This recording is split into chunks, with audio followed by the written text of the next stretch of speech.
আসসালামু আলাইকুম। আশা করি আপনারা সবাই ভালো আছেন। আজকে রান্না করছি ঘরোয়া ইলিশ মাছ। কাটাকুটি শেষ, এবার আমরা রান্নায় চলে যাচ্ছি। একটি প্যানে সামান্য তেল গরম করে এর ভিতরে সামান্য পেঁয়াজ কুচি, স্বাদ মতো লবণ দিয়ে ভালো করে নেড়েচেড়ে নিলাম।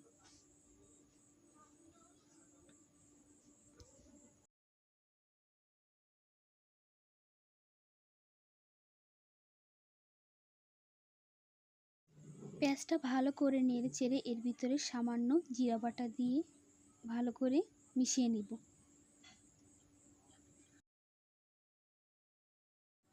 পেঁয়াজটার ভিতরে কিন্তু সামান্য বাদামি কালার চলে আসছে। এবার আমরা আরেকটু ভালো করে নেড়ে চেড়ে এর ভিতরে দিয়ে দিব সামান্য পরিমাণ একটু পানি দিয়ে আবারও ভালো করে নেড়ে নেব।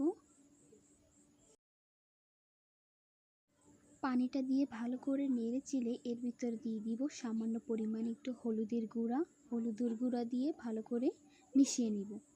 মিশিয়ে নেওয়ার পর দিয়ে দিব মরিচের গুঁড়া পরিমাণ মতন আপনারা দিতে পারেন, কি কতটুকু ঝাল কম বেশি খান।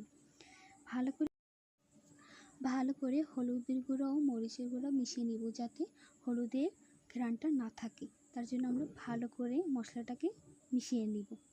তারপর এর ভিতরে দিয়ে দিব পানি দিলে হলুদের ঘ্রাণটা থাকে না অতটা।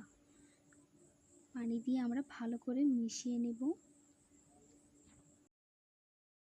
মশলাটাকে ভালো করে কষিয়ে নেব, যাতে কোনো ঘ্রাণটা না থাকে, মশলার, মরিচের বা হলুদের কোনো প্রকার ঘ্রাণটা না থাকে ঝাঁঝালো। তার জন্য আমরা মশলাটাকে খুব সুন্দর করে কষিয়ে নেব।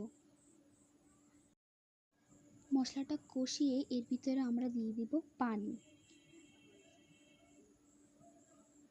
পানি দিয়ে নেড়ে চেড়ে ঢাকনা দিয়ে রাখবো যেন বলক ফোটার জন্য। এখন আমাদের বলক ফোটা হয়ে গেছে। এরপর আমরা কিছুটা নাড়াচাড়া দিয়ে মাছগুলো এক এক করে সবগুলো দিয়ে দিব।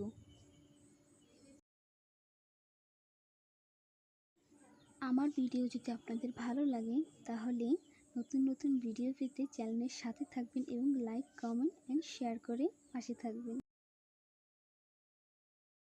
আমার মাছগুলো সব দেওয়া শেষ। এবার আমরা ঢাকনা দিয়ে ঢেকে রাখবো কিছুক্ষণের জন্য।